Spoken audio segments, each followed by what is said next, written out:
अगर मैं पैसा वापस ले आऊं तो?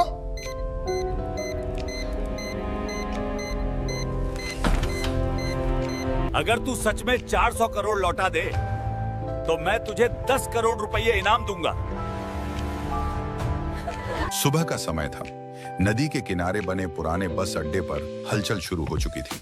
कहीं डीजल की तेज गंध हवा में घुली थी, कहीं चाय की केतली से उठती भाप हवा में घुल रही थी और कहीं ट्रकों के ब्रेक की आवाज सुबह की खामोशी को तोड़ रही थी। उसी शोर और गंध के बीच पुल के नीचे गीले कंक्रीट के पास एक 13 साल का लड़का बैठा था। उसका नाम आरव था। आरव के पास न स्कूल का बैग था न किताबें, बस एक पुराना सा थैला था जिसमें टूटी हुई तारें, खराब चार्जर और ऐसी मशीनों के टुकड़े भरे थे जिन्हें दुनिया बेकार मान चुकी थी। वह चुपचाप बैठा उन चीजों को उलट पलट रहा था जैसे उनमें कुछ ढूंढ रहा हो। उसके लिए यह कबाड़ नहीं था। उसे लगता था कि इनमें से कई चीजें अब भी ठीक हो सकती हैं, बस किसी ने ध्यान नहीं दिया। आरव बोलने से ज्यादा देखने और सुनने में यकीन रखता था। लोग समझते थे कि वह चुप है, लेकिन सच यह था कि वह आसपास चल रही चीजों को समझने में लगा रहता था। जब बस स्टार्ट होती थी, वह उसकी आवाज से अंदाजा लगा लेता था कि इंजन ठीक है या नहीं। जब बिजली का ट्रांसफार्मर भिन भिन आता था, तो उसे पता चल जाता था कि लोड बढ़ रहा है या कोई गड़बड़ है। आरव के लिए मशीनें सिर्फ लोहे की चीजें नहीं थी। उनकी आवाज से उसे बहुत कुछ समझ आ जाता था। ठीक सामने नदी के उस पार कांच और स्टील से बनी एक ऊंची इमारत खड़ी थी, शहर का सबसे बड़ा निजी वित्तीय संस्थान। हर सुबह वहां चमचमाती गाड़ियां आती, लोग जल्दी जल्दी अंदर जाते, फोन पर चिल्लाते, फैसले लेते। आरव ने उस इमारत को कई बार देखा था, लेकिन कभी अंदर नहीं गया था। गार्ड उसे देखते ही एक ही बात कहते थे, यहां मत बैठा कर, आगे बढ़। इमारत की पिछली दीवार से सटा एक बड़ा सा पावर कंट्रोल बॉक्स था। आरव अक्सर वहीं बैठता था क्योंकि वहां छांव रहती थी और मशीनों की आवाज साफ सुनाई देती थी। उसी दिन दोपहर के वक्त उसे कुछ अजीब लगा। उस बॉक्स की आवाज सामान्य नहीं थी। वह लगातार नहीं चल रही थी, बीच बीच में रुक रही थी। उसी वक्त अचानक बैंक के अंदर माहौल बिगड़ गया। काउंटर पर बैठे लोग अपनी कुर्सियों से उठने लगे, कंप्यूटर स्क्रीन पर अजीब अजीब मैसेज आने लगे और फोन लगातार बजने लगे। किसी को समझ नहीं आ रहा था कि आखिर हुआ क्या है। ऊपर की मंजिल से तेज आवाजें आने लगी। कुछ ही मिनटों में बात साफ हो गई। बैंक के डिजिटल रिकॉर्ड से 400 करोड़ रुपए गायब हो चुके थे। यह कोई छोटी गड़बड़ी नहीं थी। पैसा न किसी खाते में दिख रहा था, न किसी बाहर के बैंक में। ऐसा लग रहा था जैसे रकम सिस्टम के बीच रास्ते में ही अटक गई हो। आईटी स्टाफ भागता हुआ सर्वर रूम की तरफ गया। लॉग्स खंगाले गए, बैकअप चेक किए गए, सिक्योरिटी टीम को बुलाया गया। बाहर मीडिया की गाड़ियां भी पहुंचने लगी। हर गुजरते मिनट के साथ हालात और बिगड़ते जा रहे थे। उसी वक्त बैंक थीस के बाहर पावर कंट्रोल बॉक्स के पास खड़ा आरव यह सब देख रहा था। उसे किसी ने कुछ बताया नहीं था, लेकिन उसे अंदर कुछ गड़बड़ होने का एहसास हो रहा था। पीछे लगे पावर यूनिट की आवाज उसे सामान्य नहीं लगी। मोटर बीच बीच में रुक रही थी, जैसे किसी ने जानबूझकर उसका दबाव बदला हो। आरव वहीं रुक गया। उसने अपना थैला नीचे रखा और दीवार के पास खड़ा होकर ध्यान से सुना। कुछ सेकंड बाद उसने खुद से कहा, यह सीधी चोरी नहीं है। उसे अपनी मां याद आ गई, जो कभी इसी इमारत में सफाई का काम करती थी। रात की शिफ्ट में वह आरव को बाहर बैठा रहने देती थी। वहीं उसने मशीनों की आवाजें पहचानना सीखा था। उसकी मां के पुराने फोन में कुछ अजीब से निशान बने रहते थे, नंबर नहीं बल्कि क्रम। आरव ने वही तरीका अपना लिया था। वह रोज चीजों को देखकर अपने हिसाब से समझ बनाता था। अंदर अफरा तफरी बढ़ रही थी।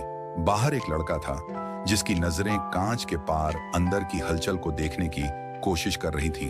आरव ने गहरी सांस ली। उसे लगा अगर वह अभी नहीं बोला तो बाद में कुछ नहीं बचेगा। उसने थैला उठाया और सीधे मुख्य गेट की तरफ बढ़ गया। गार्ड ने उसे रोकने की कोशिश की, यहां मत आओ।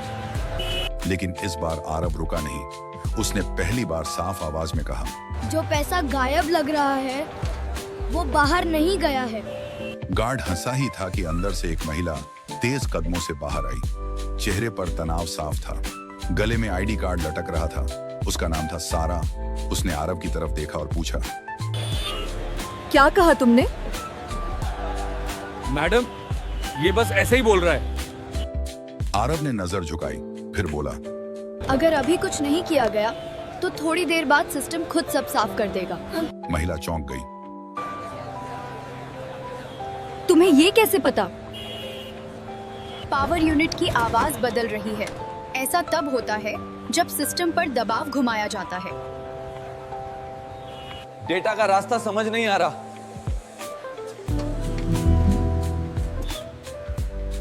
इसे अंदर आने दो। आरव पहली बार उस ठंडी चमकदार इमारत के भीतर गया। लोग उसे घूर रहे थे। आरव ने गहरी सांस ली और कमरे में थोड़ा आगे बढ़ा। सामने बड़ी बड़ी स्क्रीन लगी थी जिन पर लाल और हरे रंग के नंबर बिना रुके दौड़ रहे थे। आईटी टीम के लोग खामोशी से खड़े थे, जैसे सबकी जुबान पर एक ही सवाल अटका हो, क्या सच में यह सड़क पर रहने वाला लड़का कुछ कर पाएगा? उसी वक्त आईटी हेड विक्रम सक्सेना ने महिला मैनेजर की तरफ देखकर झल्लाते हुए कहा, सच सच बताओ, तुम्हारा दिमाग अभी ठीक से काम कर रहा है या नहीं? बैंक डूबने वाला है और तुम एक भिखारी बच्चे को यहां ले आई हो। कमरे में कुछ लोग हल्के से हंस दिए। एक ने धीमी आवाज में कहा, ये क्या करेगा? कंप्यूटर ऑन करना भी आता होगा या नहीं? सारा ने पलटकर सख्त नजर से विक्रम को देखा। इस वक्त हमें शक करने का नहीं, समाधान ढूंढने का समय है। विक्रम ने चिढ़कर कहा, समाधान? यहां हमारे एक्सपर्ट बैठे हैं, सिस्टम समझ नहीं आ रहा, और ये लड़का ये क्या करेगा? कबाड़ उठाएगा? आरव चुपचाप खड़ा सब सुन रहा था। उसके चेहरे पर न गुस्सा था न डर, बस एक अजीब सी स्थिरता थी। सारा ने आरव की तरफ देखा और बोली, तुम्हें यकीन है कि तुम कुछ कर सकते हो? आरव ने धीरे से सिर हिलाया। अगर अभी सही जगह देखी गई तो हाँ, विक्रम ने व्यंग्य में कहा। और अगर नहीं हुआ तो? बैंक की इज्जत, करोड़ों का नुकसान, इसकी जिम्मेदारी कौन लेगा? आरव ने पहली बार सीधी नजर उठाकर कहा, अगर मैं ठीक कर दूं तो? विक्रम हंसा। तो क्या? तुझे इनाम चाहिए? नहीं, आप खुद कहिए। ठीक है, अगर ये बच्चा सच में ये गड़बड़ ठीक कर देता है तो मैं इसे 10 करोड़ देने को तैयार हूं। कमरे में हलचल मच गई। किसी ने कहा, सर, आप मजाक कर रहे हैं? नहीं, क्योंकि मुझे पूरा यकीन है ये कुछ नहीं कर पाएगा। सर, हमारे पास टाइम नहीं है। आरव ने स्क्रीन देखी और कहा, आप लोग असर देख रहे हो, वजह नहीं। कमरे में चुप्पी छा गई। उसने एक कोने में दिख रहे टाइम पैटर्न की तरफ इशारा किया। हर बार ट्रांजैक्शन से ठीक पहले सिस्टम रुक रहा है। ये अपने आप नहीं होता। पैसा चुराया नहीं गया, उसे ऐसी जगह घुमा दिया गया है जहां से वो दिखना बंद हो जाए। घड़ी की सुइयां तेज लगने लगी। आरव ने गहरी सांस ली और कमरे में थोड़ा आगे बढ़ा। वह अब उन बड़ी बड़ी स्क्रीन के सामने खड़ा था जहां लाल और हरे नंबर भाग रहे थे। आईटी टीम के लोग चुपचाप खड़े थे। किसी को यकीन नहीं था कि एक सड़क पर घूमने वाला लड़का उनकी समस्या समझ पाएगा। आरव ने कंप्यूटर के पास खड़े एक इंजीनियर से कहा, मुझे बस एक ऐसा सिस्टम दीजिए जो इंटरनेट से जुड़ा ना हो। इंजीनियर ने हिचकिचाते हुए एक लोकल मशीन उसकी ओर बढ़ा दी। कमरे में हर किसी की नजर आरव पर थी। आरव ने बिना किसी शोर शराबे के, बिना किसी हड़बड़ी के धीरे धीरे कुछ कमांड टाइप किए। ऐसा लग रहा था जैसे वह पहले से ही जानता हो कि उसे क्या देखना है। स्क्रीन पर एक नक्शा उभरने लगा। नंबरों की जगह अब डाटा का बहाव दिख रहा था। विक्रम चौंक गया। ये क्या खोल दिया इसने? आरव ने स्क्रीन की तरफ इशारा किया।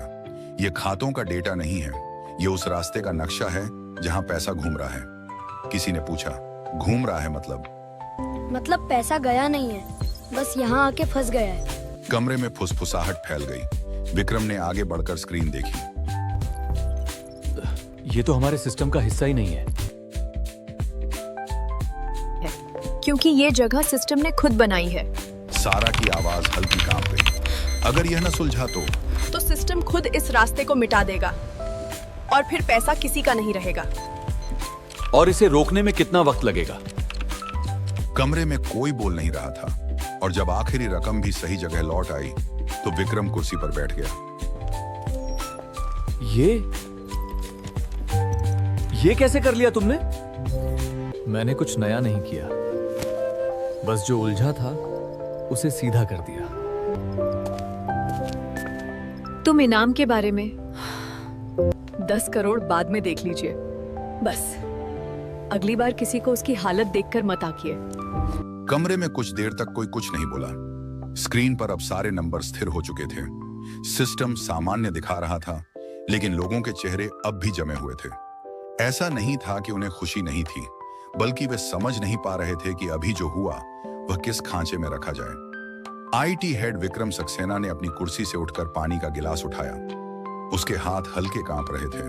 उसने एक घूंट लिया, फिर आरव की तरफ देखा। मैंने जो कहा था 10 करोड़ का। कमरे में कुछ लोग चौकन्ने हो गए। सारा ने कुछ कहने के लिए मुंह खोला, लेकिन विक्रम ने हाथ उठाकर उसे रोक दिया। नहीं, मैं मजाक नहीं कर रहा था। ये बैंक का नहीं, मेरा वादा था। एक स्पेशल अप्रूवल चाहिए अभी। अभी एक जूनियर मैनेजर ने धीरे से कहा, सर, ये बहुत बड़ी रकम है। Media, board. विक्रम ने उसे देखा। अगर आज ये लड़का यहां नहीं होता तो मीडिया हमें जमीन में गाड़ चुकी होती।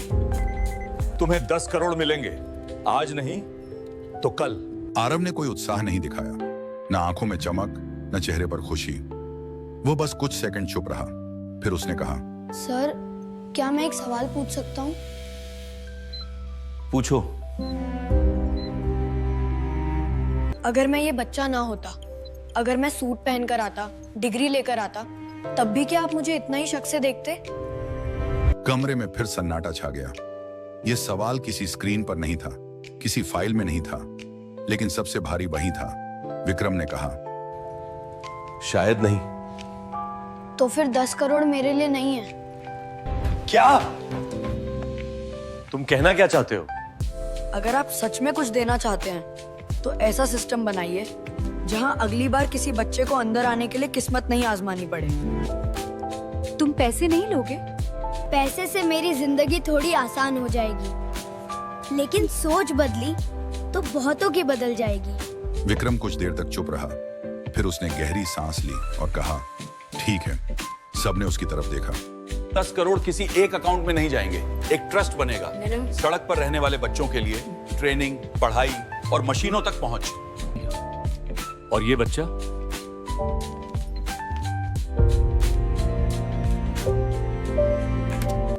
ये इसका हिस्सा नहीं होगा, ये इसकी वजह होगा। बस यही काफी है। वह अपना थैला उठाकर दरवाजे की तरफ बढ़ा। सारा ने पीछे से कहा, आरव, अगर कभी मदद चाहिए तो? मदद तब चाहिए होती है जब कोई सुनता नहीं। आज आपने सुना, यही बहुत है। कुछ देर बाद बैंक का सिस्टम पूरी तरह स्थिर हो गया था। सारे पैसे अपने सही खातों में लौट आए थे। आईटी टीम और बाकी स्टाफ के चेहरे पर राहत साफ दिख रही थी। किसी ने धीरे से कहा, हमने कभी सोचा भी नहीं था कि एक दाहर का बच्चा ऐसा कुछ समझ पाएगा। उस दिन के बाद शहर कुछ दिनों तक सामान्य नहीं रहा। अखबारों में एक ही बात थी, एक अनजान बच्चे ने बैंक को डूबने से बचाया, लेकिन किसी को ठीक से नहीं पता था कि वह बच्चा था कौन। ये सब मनगढ़ंत कहानी है, अखबार वाले कुछ भी छापते हैं। पर अगर सच हुआ तो जरूर वो लड़का बहुत होशियार होगा। वह फिर उसी पुल के नीचे बैठा था, उसी जगह जहां मशीनों की आवाजें अब भी आती थीं। फर्क सिर्फ इतना था कि अब लोग उसे देखकर रुकते थे, घूरते थे, फुसफुसाते थे। कुछ दिन बीते। बैंक में एक आंतरिक मीटिंग बुलाई गई। इस बार विषय